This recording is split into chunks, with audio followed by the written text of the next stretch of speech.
and most experts believe it is, we can also end it. Jean-Martin, hello. Hi, Sarah. How are you? Good, thank you. Look, hi from Port-au-Prince. How are you? So congratulations. I know you haven't yet had the chance to hold the book in your hands, but I have a copy of it here. How does that make you feel? Look, I'm excited. It looks great. I'm in Haiti, so I haven't been able to get a physical copy of the book. It looks wonderful. What you're holding, Sarah, this is the UK edition to the new BREADLINE. Behind me, if you look right here, this is the US edition, which came out on Tuesday. This was a long journey. I started writing the book in very early 2021, and I'm very pleased to see it out in the world this week. Fantastic. So the new breadline is the title of the book. I think the breadline, as we know, comes from poverty-stricken and hungry Americans queuing for free bread. So what do you mean by new?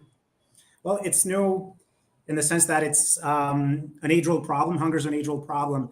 But what I wanted to do with this book is explain what hunger is like in the 21st century. And it's different. And in the 20 years I've been working on hunger, hunger's definitely changed. We've made a lot of progress against hunger in the past century. No longer affects or kills as many people as it used to, but it's still a problem that's in the here and the now. I think we've underestimated it in the past few decades, and it's making a resurgence, especially since the pandemic. So this book is about what breadlines are like in the 21st century. What are breadlines like in 2024? There are some of the old issues that have come back to bite us.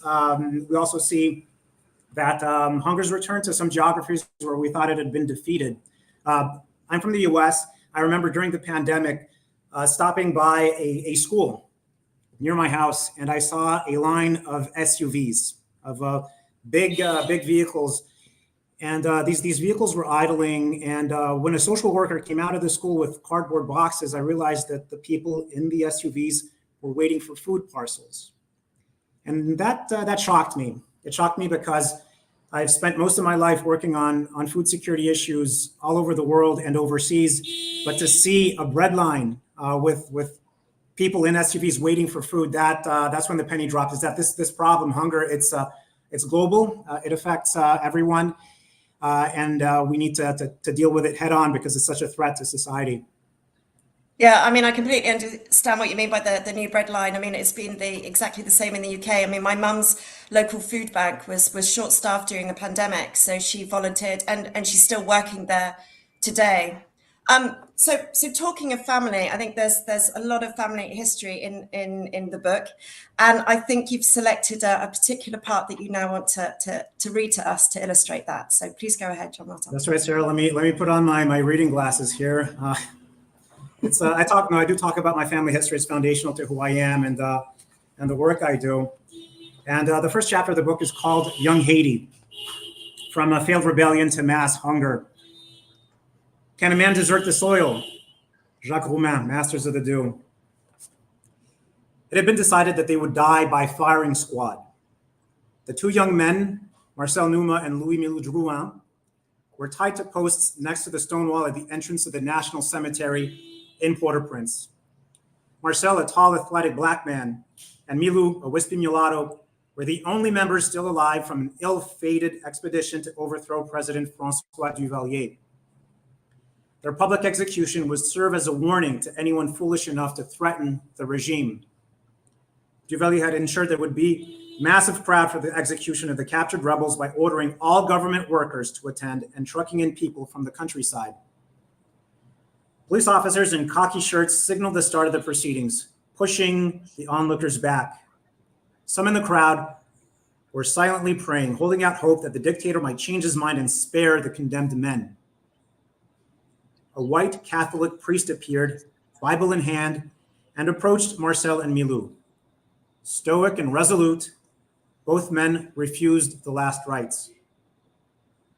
Soon after, the 9 members of the firing squad raised their rifles, aimed, and fired. The commanding officer delivered the coup de grace with a pistol. It was November 12, 1964. This story looms large in Haitian history. The execution, which was recorded for television, is proof of the brutality that Duvalier inflicted on the Haitian people for decades. The fate of the young rebels also looms large in my own family history. Many of my relatives supported Duvalier, just as others quietly plotted the regime's overthrow. One of the latter was my uncle Serge Picard. It turns out Serge nearly found himself alongside Marcel and Milou that day in 1964. In fact, Serge had seen their deaths coming. A few years earlier, as a recent high school graduate, Serge had left the country for New York, where he began studying sociology. In New York, he naturally reconnected with other members of the growing Haitian diaspora, including his childhood friends Marcel and Milou, who hailed from the same town in southern Haiti. They were all part of a group of young exiles in the city who'd grown to know each other, who'd known each other from their days as Boy Scouts, and who'd formed a rebel group called Jeune Haïti, or Young Haiti. They were fiercely opposed to Duvalier's regime, which had been responsible for the arrest, torture, and murder of many of their friends and relatives. Like Serge, many had felt compelled to join when Duvalier declared himself president for life in April 1964. Jeune Haiti occasionally met at Serge's apartment on 77th Street on the Upper West Side, opposite the Museum of Natural History, the American Museum of Natural History. The group soon hatched a bold plan to overthrow Duvalier. They would buy weapons, rent a boat, sail to Haiti, and land in their hometown of Jeremy. They would take over the town's barracks and armory and set in motion the downfall of the dictator, just as Fidel Castro and Che Guevara had done with Fulgencio Batista in Cuba a few years before. Serge was initially on board with the plan, but as he listened to his friends, he knew in his gut they were doomed. He pleaded with them to cancel the plan, but it went ahead without them. According to Serge, Jeune Haiti's failure was a result of a combination of betrayal, errors, and bad luck. Its members had talked so much that their plan had become an open secret in New York. Inevitably, informants infiltrated the group. In August 1964, 13 Jeune Haiti members set out for their homeland aboard the Johnny Express, a Miami-based freighter whose mysterious skipper refused to land in Jeremy as planned, instead dropping them off like packages further west, out of the reach of their supporters. The missed landing was a disaster for the expedition. The young exiles, used to the comforts in New York, found themselves facing the fight of their lives high in the towering mountain ranges of southern Haiti. In the years following, Serge was able to piece together some of their ordeal. He met a Catholic priest who had risked his own life to shelter the young men on the night of the landing. The area was crawling with Tonton Macoute, Duvalier's ruthless militia, who were looking for the already demoralized rebels. The priest gave them coffee and sent them on their way before sunrise, knowing their attempt was certain to fail. A few days after they set out, the expedition found itself facing the fury of Hurricane Cleo, a powerful storm that hit Haiti in late August. As Serge searched for evidence of what had happened to his friends, he spoke to a farmer in the countryside who said he'd given them shelter in his isolated hut as the storm raged. The men were drenched and cold, the farmer said, and one was coughing uncontrollably while the hurricane toppled trees and torrential rain fell. One of the group, probably Marcel, according to the farmer's description, seemed convinced that Duvalier himself had used his diabolical powers to summon the storm. Betrayed, unlucky, and unprepared, the Jeune Haiti members were also brave and resourceful. Over the weeks of their attempted insurrection, they trekked 200 kilometers through rugged mountains and managed to shoot down a Haitian Air Force plane. But in the end, short of water, famished, and out of ammunition, the men were reduced to fighting off Duvalier's soldiers with stones. At a series of engagements that September, the dictator's forces picked off the rebels one by one. Only Marcel and Milou were captured alive to face the firing squad. The regime didn't execute just the rebels. Duvalier's men also murdered the families in cold blood, including 27 elders, women, and children, all for Jeremy's embattled and largely mulatto upper class. The mulatto families that had long dominated business and politics in the port town were opposed to Duvalier's brand of radical anti-elite politics. Duvalier built his following by opposing the rule of a tiny light-skinned minority. To those who committed them, the massacres were revenge, visited upon a Haiti bourgeois class who despised people like them. Jeune Haiti's landing had given them the perfect pretext to unleash their fury and get even. The killings took place near the airport, where the victims were buried in a mass grave. The murders were atrocious. It is said that two of Duvalier's henchmen tortured a 4-year-old child in front of her mother, throwing her in the air and impaling her on a knife. They put their cigarettes out in the eyes of crying babies. The massacre took place over a series of nights, and people living in the nearby hills could hear the shouts of soldiers and the echoing screams of their victims. Soon after the killings, the assassins were seen driving the cars of the people they just murdered. As for Serge, he was tormented by guilt and grief for the rest of his life. The executions of Marcel and Milou and the murder of the rebels' families were only some of the innumerable sins of the Duvaliers, father and son, who ruled Haiti from 1957 to 1986.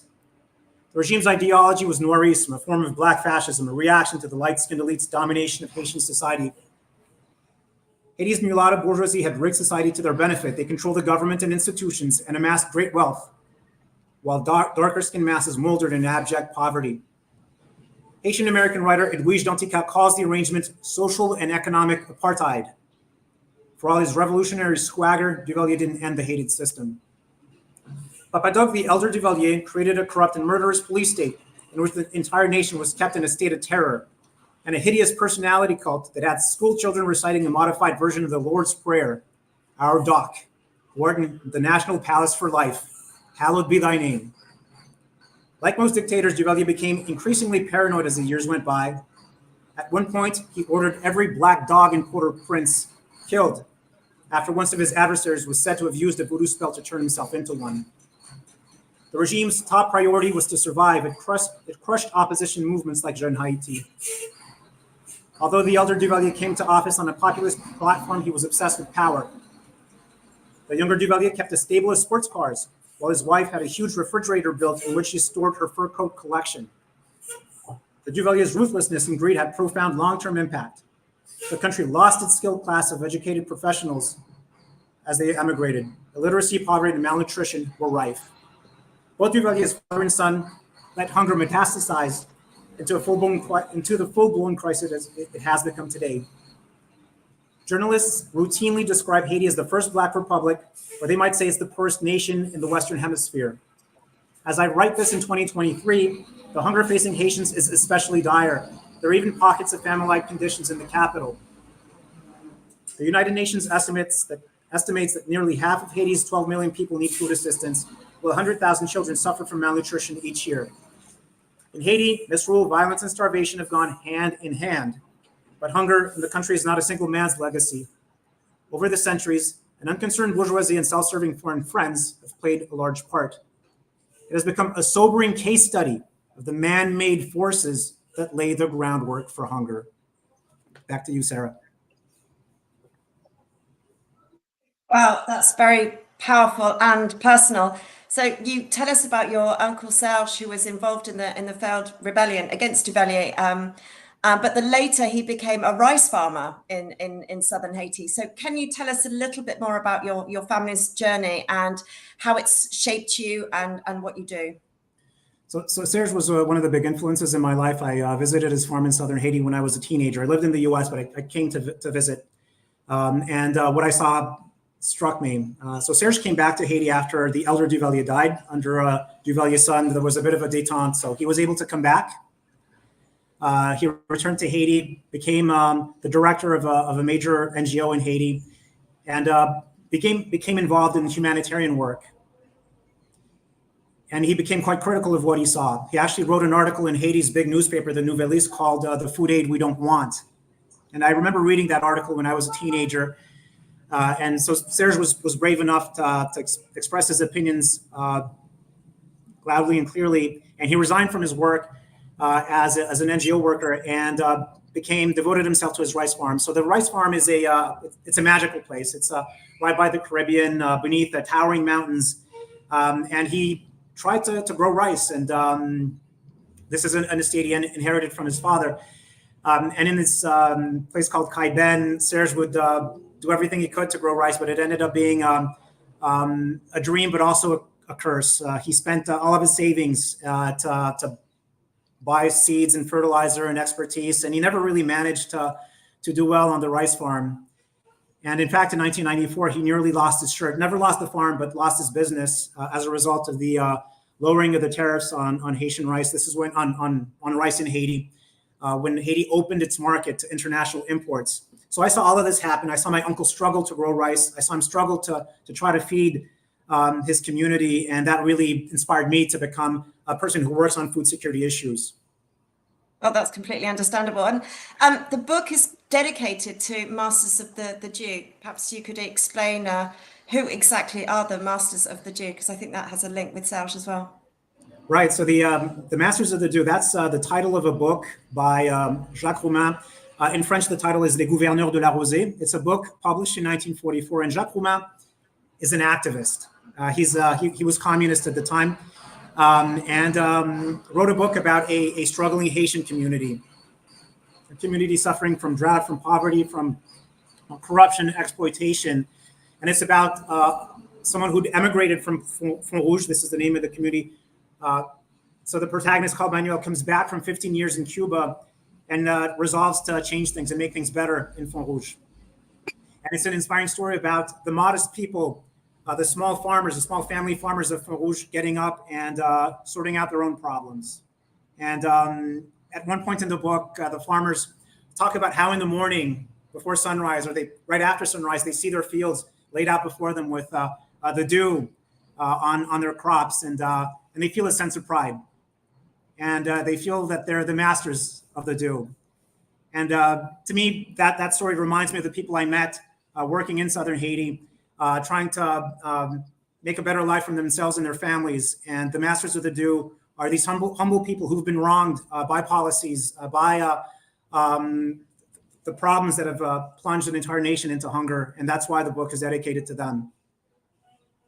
I mean, it seems it's obviously important to be able to sort of come together and feed your own people and community. But however, in chapter P for Pygmy, you talk about how food progress and ecotourism is having an effect on the indigenous and vulnerable community, and how they have to face a choice, either holding on to old traditions or integrating with the dominant, new culture. Can you tell us more?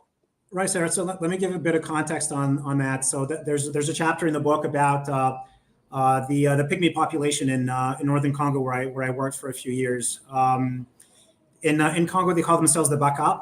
The Baka are a hunter-gatherer society. They've been in the forest for a very long time, for thousands of years. And what's going right now is that this area is a frontier. There's an advancement of the Bantu people into what was a remote, very sparsely populated forest in Congo. And it's a clash of civilizations, essentially. And as you can imagine, Sarah, the Baka are on the receiving end of this. And I think it's an illustration of how progress also creates hunger, because what the Bantu are bringing, they're bringing machinery, vehicles, roads, industry, and the Baka are being displaced as a result. And what we see is that, according to anthropologists, the Baka are quite successful at staying fed and at being well nourished through their traditional way of life. That means they move through the forest to collect fruits, to fish, to hunt, and they avail of all these different opportunities. But when the Bantu move in, the Baka tend to move to labor camps. They work in cutting timber, processing lumber. And when they do that, they lose the opportunities to feed themselves through the knowledge they have of the forest, and that creates very poor nutrition and food security outcomes for them. And it reminds me about how progress also involves a rise in hunger, and maybe that's what we're seeing these days as well with the recent rise in hunger. Britain actually went through a period like this during the Industrial Revolution.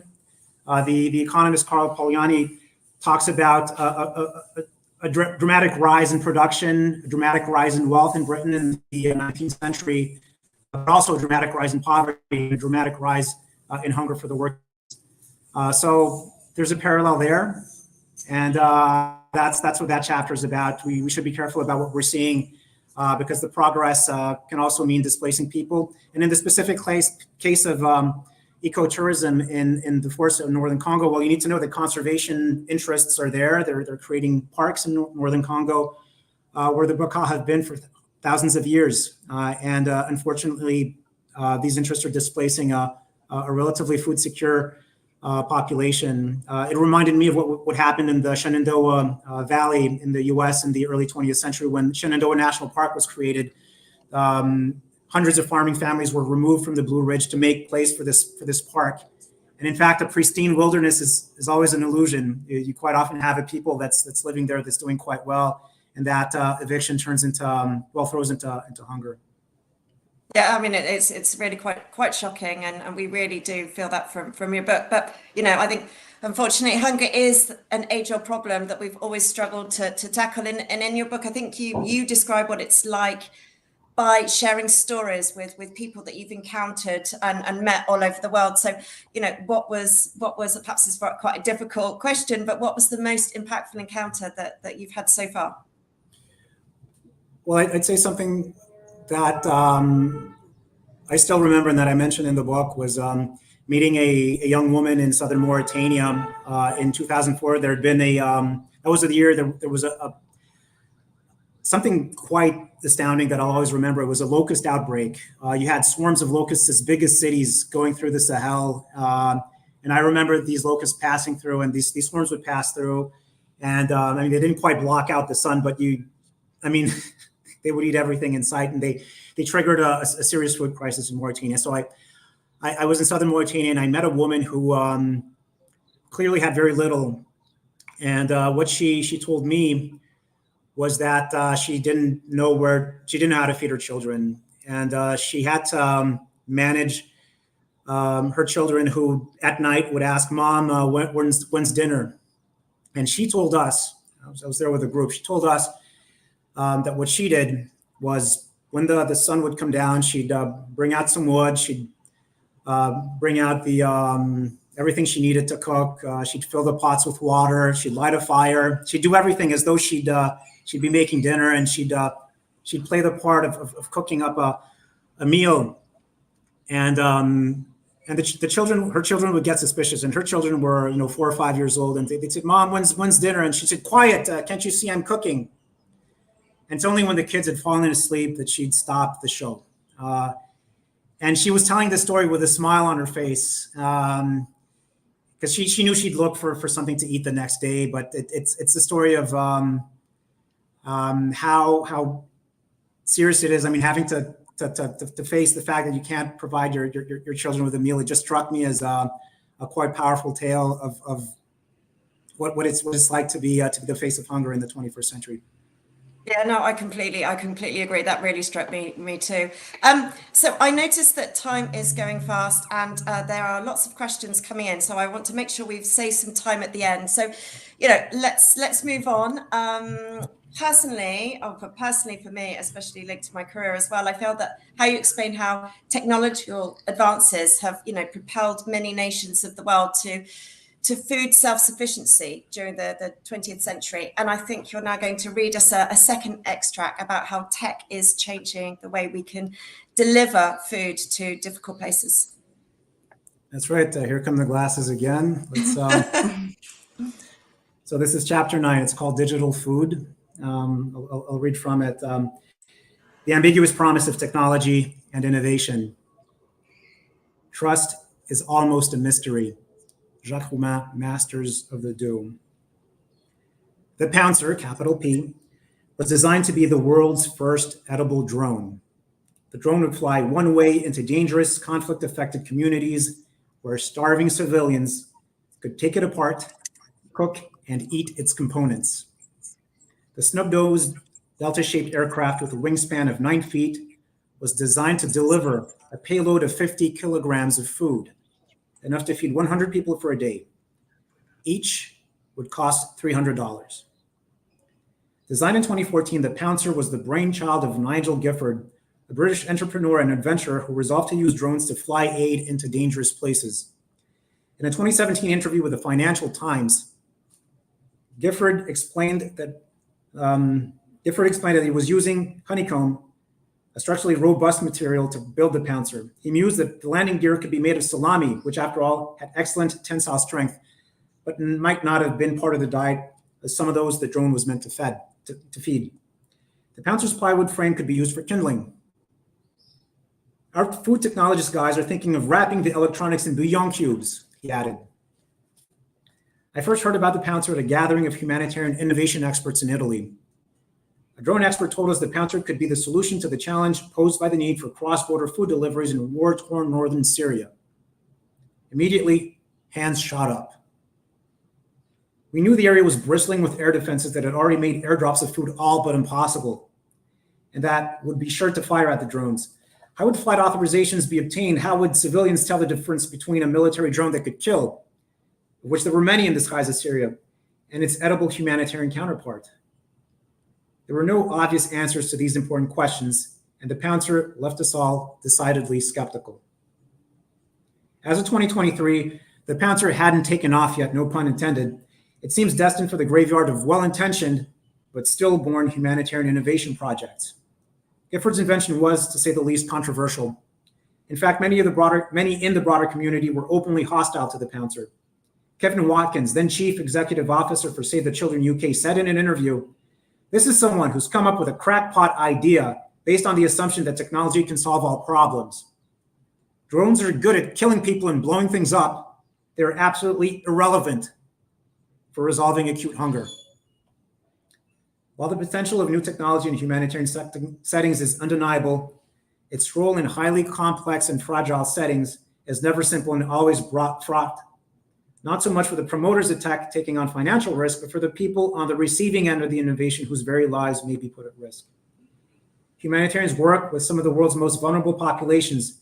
As technological innovation changes the lives of people around the world, those of us working with these communities need to ask ourselves, how can we make use of new tech while upholding our foundational principle to do no harm?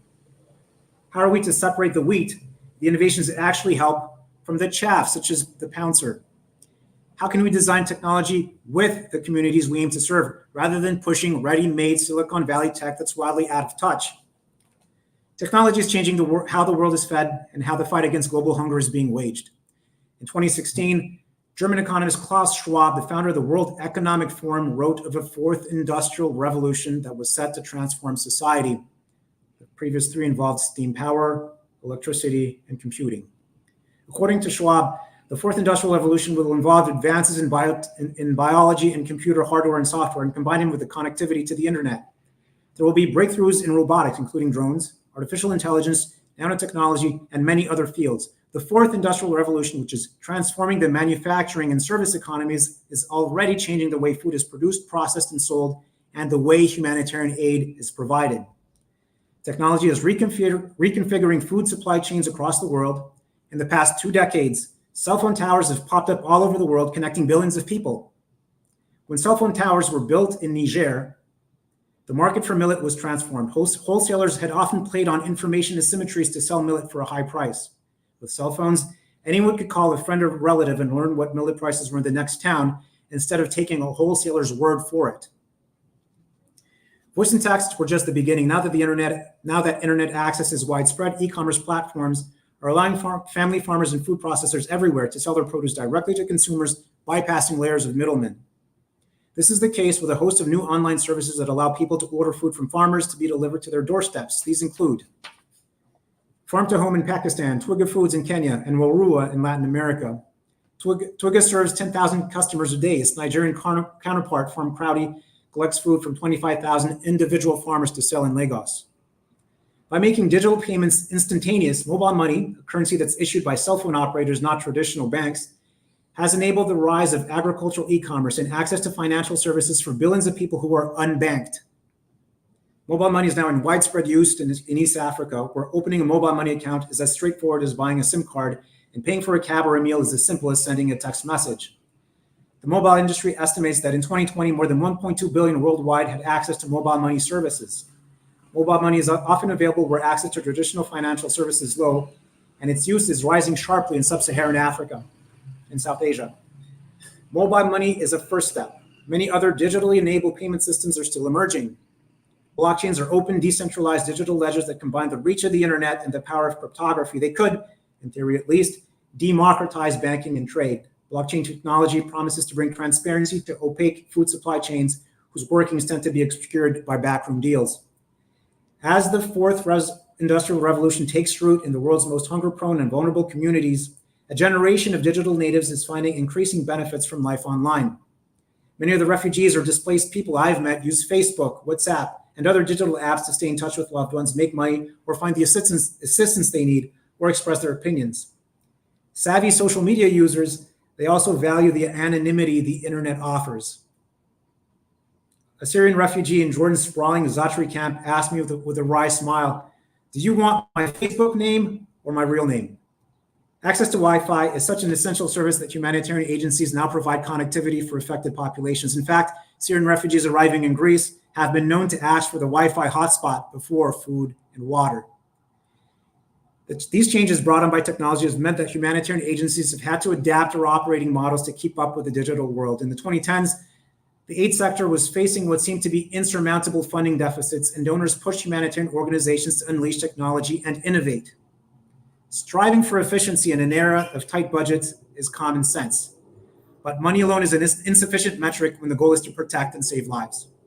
Before we jump headlong into the dream of humanitarian techno-utopia, we must remember who it is we're serving and what is at stake.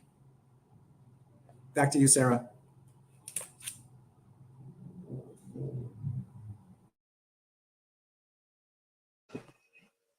Fascinating. And I think, new technology is very exciting. And I know that, connectivity these days is almost as important as electricity and running water, that people need that broadband to not just to be connected, but to solve other problems. But it still seems that there are still some challenges that can't be ignored. Right. And I think there are also very practical issues. The story I tell in the book is about or attempts to provide mobile money services, and I just talked about mobile money in the extract I read, to a population of refugees from the Central African Republic who'd moved to Congo because of the violence. It was far from straightforward. There were very practical issues that came up during the project that really caused us to give it an extra effort. I mean, the SIM cards we provided to the refugees would be blocked after 3 attempts. Some of the refugees didn't go to school, so they had trouble using the technology at first, and we realized that projects like a mobile money, large-scale mobile money project in a place like the remote area of Congo requires midwives. It requires a lot of effort. It's far from obvious. Technology in itself just requires, again, a process where it's people become used to it and bring it on board, and it can take some time. There's again no such thing as a silver bullet, and the fundamental problem for this community was that they didn't have access to land to grow crops. They were perfectly able to farm, but they were not able to rent land, and that's something we're able to do in the north of Congo. And that's a process that wasn't enabled by technology. It was enabled by discussions between human beings, between the local authorities and the representatives of the refugee community, with humanitarian agencies also helping the process along. So I thought that was a good lesson in number one, how technology was not straightforward to roll out, but also how important it is to look at the fundamental issues. Sometimes technology is at the surface, and the deeper the root cause of the problem is something else. No, certainly, yeah, certainly. I hear you. So just changing slight tact, I hear. Well, is it true that apparently at 17 you tried to write a book? So why did you then decide to write this one at this time? Yeah, I started a book when I was 17 years old. I didn't get anywhere, Sarah. And but I think I needed to live a little bit, and for this one, I really felt I had something to say. I suppose for a lot of us, in the middle of the pandemic, we thought about where we were in life, and I thought this is something I cared a lot about and that I wanted to do, and I felt I had the energy for. I'd also started journaling on a daily basis a few years before, and definitely I realized I had a lot of material there, and I realized I had something to say, and that was the start of it for me. You also need to realize, Sarah, I'm quite mobile, and and writing is a way I deal with stress in some of the places I've worked in. For example, in the book, you mentioned the chapter about the pygmies in Congo. I wrote that one when I was in Kabul in 2021 after the Taliban came in. I spent about a month there, and there was nothing to do after work or during the weekends, and having a book to write was good for my sanity, and so on and so forth for the other chapters. Yeah, and so I think my last question, because we have got questions that are appearing, so I want to move on to that. But to finish on a hopeful note, is that, you know, again, I want to talk about what you referenced, what you wrote in the Telegraph, that if hunger is man-made, there is reason to be hopeful that man can also, you know, resolve food hunger. And in your book, you do outline a few suggestions. So perhaps you can tell us a little bit about those. Right, Sarah. So it's important to note this is an optimistic book. It's not just about the problem. It's also about solutions. And I would say one of the very first solutions that's there is the grassroots organizations working on food security, working on food issues, working on making their communities a better place, working to support smallholder farmers. That goes back to the masters of the do. You remember that the book is dedicated to the masters of the do, the small farmers who are out there growing food every day, and who quite often find themselves in trouble because of policy decisions, because they don't have the financing, they don't have the support that they need to grow food and feed their communities. And I think that's where we need to start. I'm quite pleased to see a lot of organizations are working to support the masters of the do. There's I talk about a project I worked on to make cassava and peanut bars for school children in Congo. It's an old recipe that we revived during the pandemic to make sure our children had a nutritious meal at school. And this is small groups of women, groups of about a dozen women that were able to, I think there was a group of groups, but they were able to manufacture more than 1 million bars in a few months, and they're still going strong. And I think that type of approach hasn't really been supported enough by public policy. In the U.S., there's a home restaurant movement.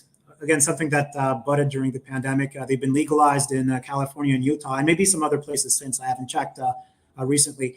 But the home restaurants are often managed by women, managed by people of color, recent migrants to the U.S., and making it easier for people to, for the governments to license and people to apply and get a license for a food restaurant is a great way to feed a community, because these restaurants are quite often located in food deserts. So I'd start with the grassroots. That's a key piece. And then I would say that we also have to look and think big at the global level about the cause of the resurgence of hunger we're going through now. So there are geopolitical tensions right now all over the world, especially in the Middle East, as we're seeing, but also in Europe. And these tensions have broken out into wars. I mean, we have a war in Ukraine right now. We have a conflict in Gaza. There's a conflict in Sudan. And one of the important things we need to do as at the global level is change the norms of war. We need to make sure that starvation in war ends, that it's beyond the pale of what's allowed in war, like spike pits or use of gas, of chemical gases in war. These things need to be, beyond the pale, and hopefully we would then not have the same impact. So there's solutions out there, and there are many more that I explain in the concluding chapter of the book. But we can all make a difference, and I think it starts with the grassroots. So, do you consider yourself an activist?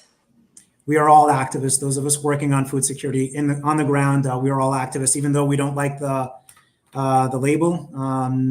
We're changing people's lives. We're saving people's lives, and hopefully we're building something much better. And that's radical. I think we're all activists for sure. Yeah, thank you, Jean-Martin. I think let's move on to some of the questions that come in. I have one from Urian. Why you decided to write this book? I think you touched on it a little bit earlier, but perhaps you can expand on what you said earlier.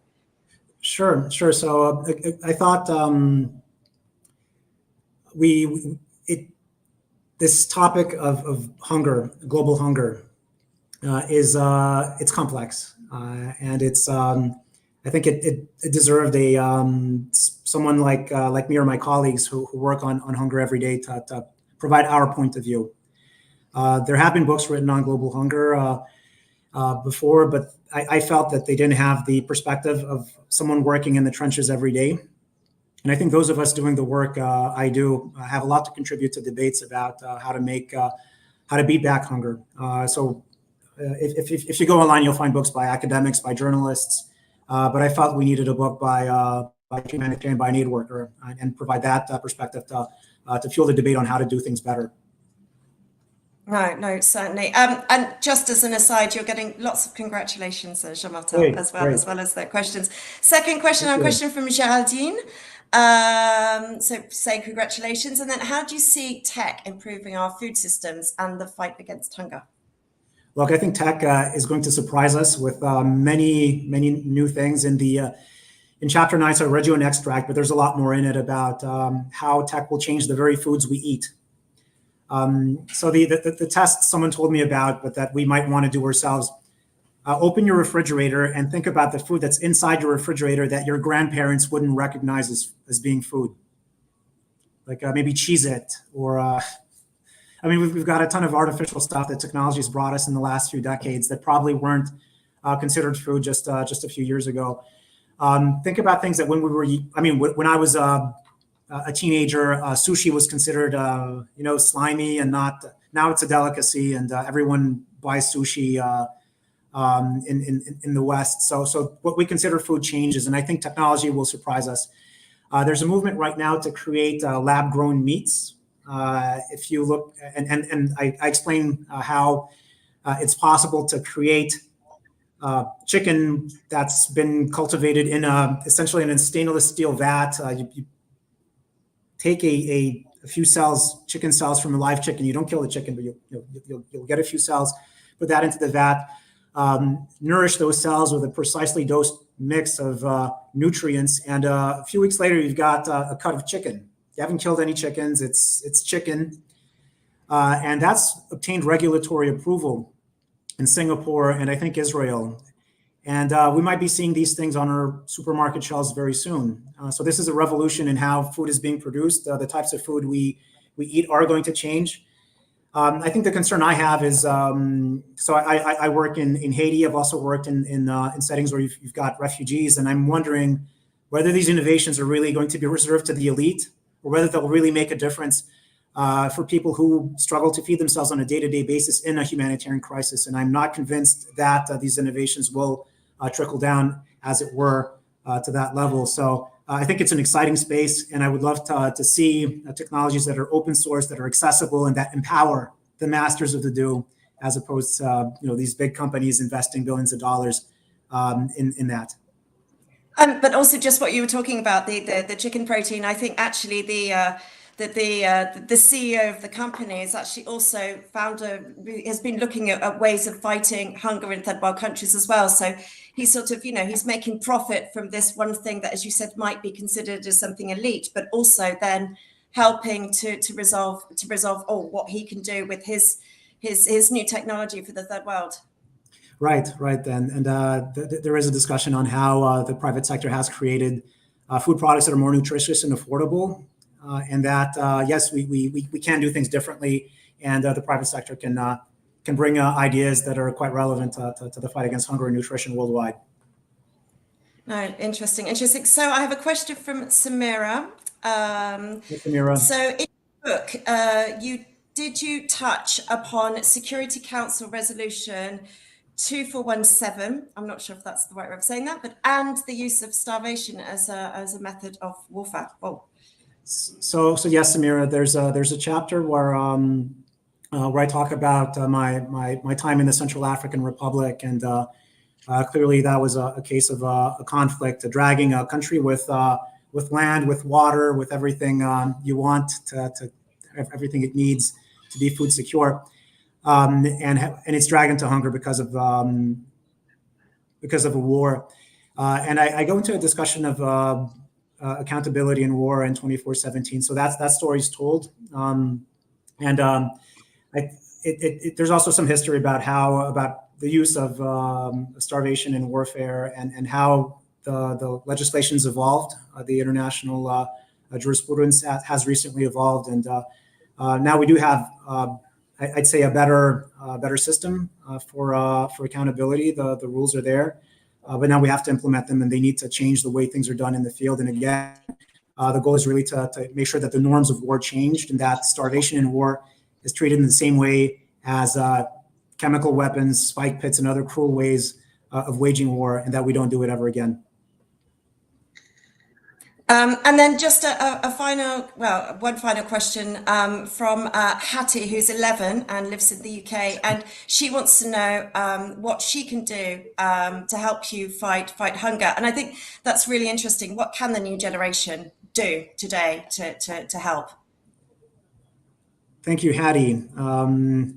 That's a good question, and I think, Hattie, the first thing I would do at 11 to fight hunger is volunteer in the local shelter or volunteering with your local food bank. That's a great way of fighting hunger. It's a localized way of fighting hunger. They're probably in your community, Hattie. I don't know where you live in the UK, but I guarantee that you have some people who might need some form of food assistance, and working and volunteering there would be a great place to start. Another one is to raise awareness with your in your classroom or at school about these issues. So maybe you could you could volunteer to your teacher and your peers to talk about global hunger in your classroom, and I'm sure it would be a great discussion. Thanks, Hattie. No, wonderful. And I think it's great that we need to educate the new generation as well of doing what they can to help. So thanks, everybody. I think we had some great questions and comments. There's a few that we didn't manage to tackle in the time, but I think, Jean-Martin, you're able to answer any questions online after the call. So anyone has more questions, please just post them on the LinkedIn or Twitter using the hashtag #TheNewBreadline. And I'm sure, Jean-Martin, you will get right back to them. Ask me anything. Hashtag #TheNewBreadline. So for those of you in the Washington, D.C. area, I'd like to remind you that Jean-Martin will be at the Politics and Prose bookstore on Connecticut Avenue on July the 16th at 7 p.m. for a book talk. Seriously, I encourage you all to read the book, and don't just take my word for it. There's also a wonderful book review in the New York Times. Well done, Jean-Michel. And you can buy it wherever you normally buy your books. For UK listeners, you can pre-order, as the book will only be published on the 1st of August, unfortunately. So thank you all for tuning in. Hunger is a fundamental challenge for our generation, and I want to thank Jean-Martin for explaining it to all of us in his book, Why It Matters, and what may be done to fight it. Last question then. So what's your next book going to be about? Sarah, there's going to be a next book. I'm trying to figure it out. I think I need to let this one settle a little bit, and I'll get right back to my laptop. I'll let you know. Wonderful. Thank you. Sarah, thank you for doing this. Thanks for hosting. Pleasure. Well, thank you. It was an absolute pleasure, and it's a wonderful book. Well done. Congratulations. Thanks, Sarah. Thanks everyone for tuning in.